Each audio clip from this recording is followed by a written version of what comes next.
Oh. Yeah. Okay, so to start today, I want you to delete a file in your brain. Oh. Yeah. Yeah. Just drag it to the trash.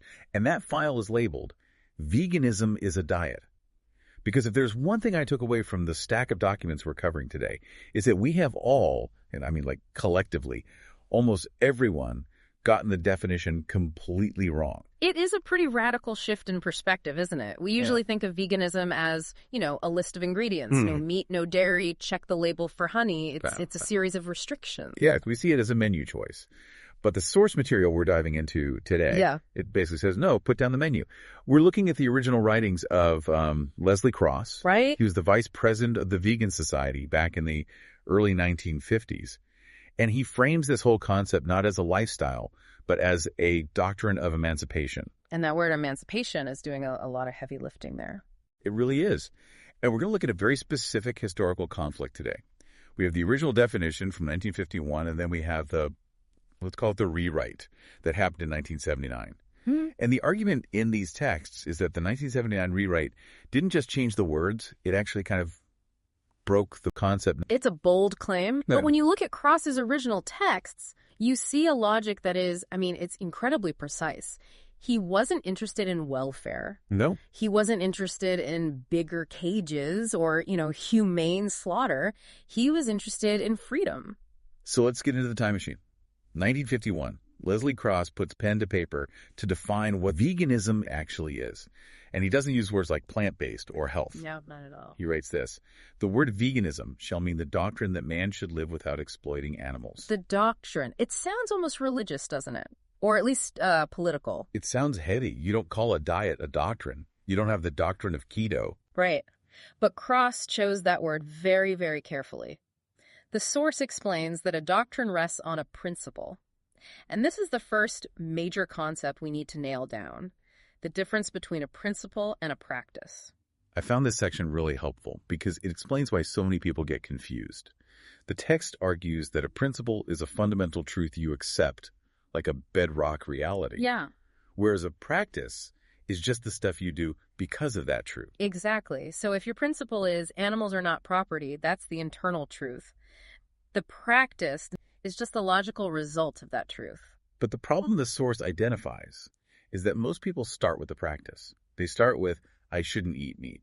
And why is that a problem? Because if you only have the practice, you start looking for loopholes. You start asking, well, what about honey? Insects don't feel much pain, right? What about wool if the sheep is treated nicely? Right. If you're just following a rule book of prohibited items, you are always looking for the edge of the rule. Right. Can I cheat on the weekend? Precisely. But if you hold the principle that the animal is not a resource for you to use, the questions just kind of disappear. You don't ask if you can use the wool because the sheep isn't a wool machine to you. They're an individual. The source uses a really intense analogy to drive this home. And, I know analogies can be tricky, but this one is strictly about the definition of property. It compares it to human slavery. It does. And the logic holds up in terms of principle. You can't be mostly against slavery. You can't say, I believe humans shouldn't be property, but, I keep one slave for heavy lifting on Tuesdays. That would mean you don't actually believe the principle. Not at all. You just have a preference.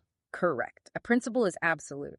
Cross argued that veganism is an absolute rejection of the master-slave relationship between humans and animals. There is no middle ground in a doctrine. You either accept the status of the animal as an independent being or you don't. Which brings us to the part of the research that honestly made me stop and just stare at the wall for a minute. I know exactly which part you're talking about. Because it upends the most common assumption about veganism. The text argues that veganism is not, and I'm going to repeat this, not about not killing animals. I love this part because it is so counterintuitive. We think vegan equals no kill, but Cross is very specific. Veganism is about no exploitation. Or no use. Right. Use and exploitation are basically interchangeable in this text. Okay, so let's pressure test this. Because I think this is where the listener might be saying, wait, surely killing is the ultimate form of using. Often, yes, but not always. And the distinction really, really matters. The source gives the example of the backyard hen. The classic example. You buy a house, it comes with chickens, you feed them organic corn, you name them, you pet them, you never ever kill them. You just eat the eggs. And under Cross's doctrine, that is not vegan. Even though no one died. Even though no one dies, because you are still using them. You've placed yourself in the position of the owner and the hen, in the position of resource. You are taking the reproductive output of a living being for your own benefit. The relationship is still master and commodity. Okay, now let's look at the flip side. The source brings up accidental death. The text mentions hitting a deer with your car, or a field mouse getting caught in a harvester. In those cases, the animal is dead. The outcome is objectively worse for the animal than the backyard hen scenario. But, and this is the key, it is not a violation of the doctrine of veganism. You didn't view the deer as a resource. You didn't drive your car in order to kill the deer so you could mount its head on your wall. It was a tragedy, but it wasn't exploitation. It really shifts the focus from the outcome. Is the animal dead? To the relationship. Did I use them? That's the perfect way to put it. If you ride a horse, you aren't killing them. A horse might even be healthy and well-fed, but you are using that living being as a vehicle. You've turned someone into a something. That is what the doctrine opposes. Okay, here's the one that I think trips up the most well-meaning people. The concept of harm reduction. We hear this constantly. I'm just trying to minimize suffering, but the source argues that this is actually a trap. This is the critique of utilitarianism. Utilitarianism says the best action is the one that minimizes pain and maximizes pleasure. Human existence is violent, that it, inevitably displaces other life. Which sounds like a pretty terrible opening pitch for a philosophy on veganism. Does it? Or does it just clear the air? I mean, the source points out that we have to build roads, we have to generate electricity. You have to harvest crops. Exactly. Even if you're a saint, the basic infrastructure of modern life, it destroys habitats. So if your definition of ethical requires zero harm, well, you've failed before you even got out of bed. Okay, so if we accept that, if we just admit that being human leaves a kind of blast radius, how do you salvage an ethical argument from there? Yeah. Usually this is where people throw their hands up and just say, well, nothing matters then. And that is exactly the nihilism the source is trying to prevent. It makes a distinction between two very, very different types of harm. Okay. There's the harm of living like the bugs on the windshield or clearing land for a highway, and then there's instrumental harm. Instrumental harm. You mean using living beings as tools, as instruments? Precisely. Treating a sentient being as a resource, an asset. The argument here is that veganism isn't this impossible quest to scrub your existence of all impact. So it's not about being perfect. Not at all. It's a specific rejection of the property status of animals. You can't stop the incidental harm of building a hospital, but you can choose not to own a life. That distinction feels crucial because I see so many people rely on that famous phrase, veganism is avoiding harm as far as is possible and practicable. Standard definition. Yeah, it's used by all the major organizations. But our source seems to take issue with that phrase. A big issue. It argues that practicable and possible is a logical trapdoor. It sounds reasonable, but it has no limits. Because you think about it, what is actually possible? I mean, technically, almost anything is possible. Right. If you really want to avoid harm as far as possible, you technically shouldn't drive. You shouldn't use electricity. You shouldn't buy anything that isn't essential. To be logically consistent with that phrase, you'd essentially have to sit in a dark room, sedentary, consuming the bare minimum calories to survive. That is a very grim image, but I see the point. If the metric is just harm reduction, there's always one more thing you could theoretically give up. And that's just not a functional way to live. The source says if you define veganism by this vague sliding scale of doing your best, you end up with no definition at all. Everyone's best is different. So it moves the goalpost. Instead of this sliding scale of purity, it becomes more like a binary switch, either on or off. Yes, exactly. The source proposes a hard limit. Not how much can I reduce suffering today, but not treating a sentient being as a resource, an asset. It reframes the whole issue. It's not about treatment, how nice we are to animals. It's about their status. Their legal and moral status, whether they are ours to use at all. This connects directly to the misconceptions section of the notes. Because if you accept this doctrine of no use, a lot of modern terms start to fall apart. For example, the difference between vegan and plant-based. Oh, the source hates the confusion there. It draws a very, very hard line. The example given was someone who eats a strict plant-based diet for, say, heart health. They're terrified of cholesterol, but they still wear a leather belt. Right. By Cross's definition, they are not vegan, they're just someone on a diet. Because they haven't adopted the doctrine that animals are not property, they are still fine with using the animal as a belt. Right. They just don't want to eat the animal because they want to live longer. It's purely self-interested. Whereas veganism is other-interested, it's about the animal. Cross and the source material argue that it doesn't matter how nicely you treat a slave. The injustice is the slavery itself. So saying I only buy free-range eggs because the chickens are happier, it's missing the point entirely. The source is arguing that by focusing on treatment or suffering, we are implicitly agreeing that we have the right to use them as long as we're nice about it. And the doctrine says? The doctrine says, no, you don't have that right, period. This leads us right into the biggest counter-argument online. If you're on Twitter or Reddit, you've definitely seen this. The crop deaths argument. Gotcha. Yeah, it goes like this. Oh, you think you're so ethical?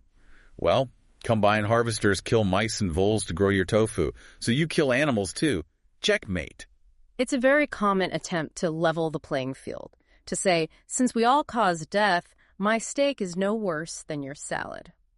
But the source tackles this head on, and it doesn't just wave it away. How does it break this down? It goes right back to that distinction between use and harm. The source uses a courtroom analogy that I think is brilliant. Okay, walk us through that. Okay, so imagine a defense attorney is representing a slave owner, and he stands up in court and says, Your Honor, how can you charge my client for enslaving people? After all, the construction company down the street accidentally killed a worker last week, and people die in car crashes every day. Since death is unavoidable in society, my client should be allowed to keep his slaves. Wow. When you put it that way, it sounds insane. Because it is insane logic. The fact that harm happens, like a mouse dying in a harvest, does not give you the moral license to use living beings as tools, as instruments. Precisely. Okay, so we have this incredibly clear, hardline definition from 1951. No exploitation, period. It's absolute. But then, 1979 happens. The turning point. Definitely Cross dies in 1979. And in December of that same year, the Vegan Society updates the definition. They add a phrase. And I have to be the devil's advocate here because the phrase they added is, as far as is possible and practicable. 6 little words. And honestly, to me, it sounds reasonable. We live in a non-vegan world. It's impossible to be 100% pure. Your car tires have animal products. Your electronics use glue. Why is the source so angry about this phrase? It calls it catastrophic. That feels dramatic. It does feel dramatic until you look at the function of the words. The source argues that by adding possible and practicable, you took a moral absolute doctrine and turned it into a matter of convenience. But isn't just admitting reality? The problem is that practicable is subjective. It's a loophole word. To one person, it might not be practicable to give up cheese because they really, really love pizza and there's no good vegan pizza in their town. Wow, I see. To another, it might not be practicable to read ingredients labels because they're busy. So it allows everyone to draw the line wherever they feel comfortable. Exactly. And let's go back to the human rights analogy. Imagine if the law said, you must not own slaves as far as is possible and practicable. Yeah, no, that wouldn't fly. Or, you must not use children as far as is possible and practicable. We don't put qualifiers on fundamental rights. So the argument is that by adding this clause, the movement pivoted from emancipation, which is a demand for freedom, to welfare, which is just do your best. Precisely. The text calls these the dangerous words. It argues that this clause gave everyone a get-out-of-jail-free card. It shifted the focus from the victim, the animal, to the oppressor, the human. Suddenly, it's about my difficulty, my convenience, my practicability. Rather than the animal's right not to be used. Exactly. And this connects to the final piece of the puzzle, the strategy. Because the source argues that this 1979 change didn't just mess up the philosophy, it actually sabotaged the success. This is the tipping point theory. Right. And I found this fascinating because I always assumed you need, 51% of the country to agree with you to change the world. You need a majority vote. Social science suggests you don't. Research shows you need a committed minority. The figures vary, but it's often cited between 10% and 25%. So if you get, say, 15% of the population to stand firm on an issue, the rest of the culture starts to follow. Yes. But, and this is the massive but, that minority must be unshakable. They must be consistent. They cannot be wishy-washy. And that's the problem with possible and practicable. You need a group of people who say, no, this is wrong, period. That clarity is what shifts the Overton window, the range of acceptable discourse. So the source argues that by softening the definition to make it easier to join, They actually made them powerless. They prioritized quantity of members over quality of conviction. that is the core accusation. It is. So if we look at the path forward according to these documents, it's not about convincing everyone to eat meatless Mondays. It's about building that solid 10% who actually understand the doctrine. It's about people who have undergone that internal shift, who have stopped seeing animals as things. It really reframes the whole, is it difficult to be vegan conversation? Because if you view it as a diet, it's hard. It's a sacrifice. I really want that cheese, but I can't have it. But if you view it as a doctrine... Then it's not a sacrifice. I don't feel deprived because I can't own a slave. Exactly. Once the identity shifts, once you see the animal as a person, not a product, the practices follow naturally. You don't need a rule book. You just don't do it. That is a powerful place to land. It completely moves the goalposts from what am I eating to who am I? And who are they? Right. Are they things or are they beings? That is the only question that matters, according to this. Well, that was a lot heavier than the discussion about tofu, but I think that's the point. The source material is demanding we take this seriously. It's asking us to think, which Yeah. is always a good thing. Absolutely. Listeners, I want you to sit with that distinction this week. Principle versus practice. See where it shows up in your own life.